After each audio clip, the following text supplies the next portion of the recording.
বন্ধুরা, এই যে রান্না বসিয়ে দিয়েছি, প্যান বসিয়ে দিয়েছি। এই যে আমি আজকে রান্না হবে পনির। দাঁড়াও, এই যে পনির বানিয়ে নিয়েছি, দেখতে পাচ্ছ আশা করি। লাইট লাগবে না দিনের বেলা, তো চলো একটু ঘি দিয়ে দিই।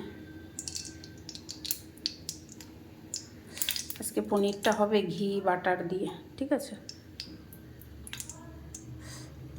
স্পেশাল করে পনির রানবো। এটা হচ্ছে আমাদের কলকাতার ঘি, হেবি সুন্দর। এই ঘিয়ের তুলনা হবে না। তো চলো এবার পনিরে একটুখানি লবণ হলুদ না দিলে ছিটবে। যেহেতু তরকারিটা একদম সাদা সাদা করবো, একটুখানি পনিরে হলুদ মাখিয়ে দিলাম, এলাচ দিয়ে দিয়েছিলাম।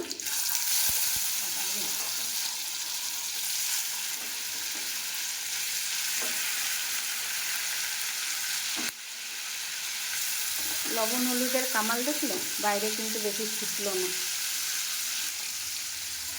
চলো, প্যানটা একটুখানি মানে বেশি গরম হয়ে গেছিলো, ওই পটলটা ভাজলাম, আর একটুখানি প্যানটা পুড়ে গেছে।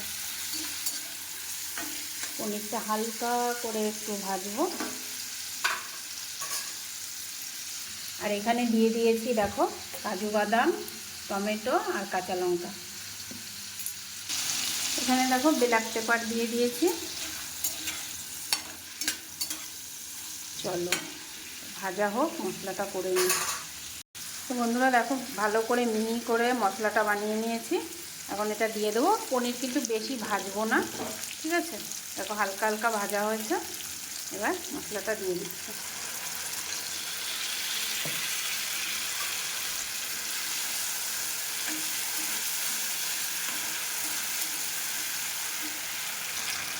ঝাল তো দিয়েছি, তাও দুটো কাঁচা লঙ্কা দিয়ে দিলাম।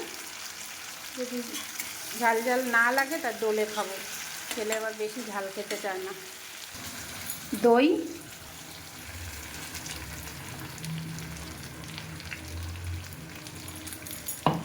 পরিমাণ মতো দইটা দিয়ে দিলাম।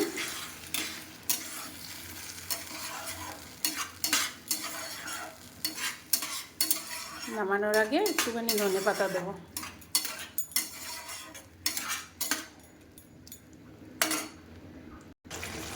তো বন্ধুরা দেখো হয়ে গেছে পনির, একটু ধনে পাতা দিয়ে দিয়েছি, ঠিক আছে?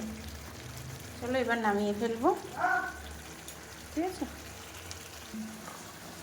আর নামানোর আগে অল্প একটুখানি বাটার।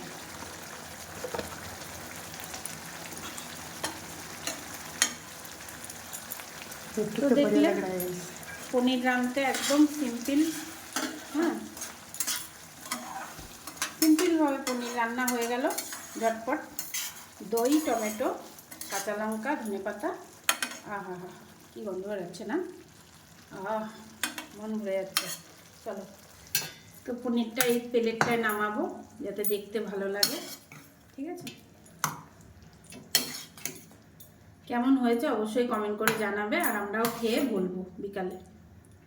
চলো, থ্যাংক ইউ বন্ধুরা আমার রান্নার রেসিপিটা তোমরা দেখার জন্য, আর তোমরা আমাকে এত সাপোর্ট করার জন্য। Thank you so much.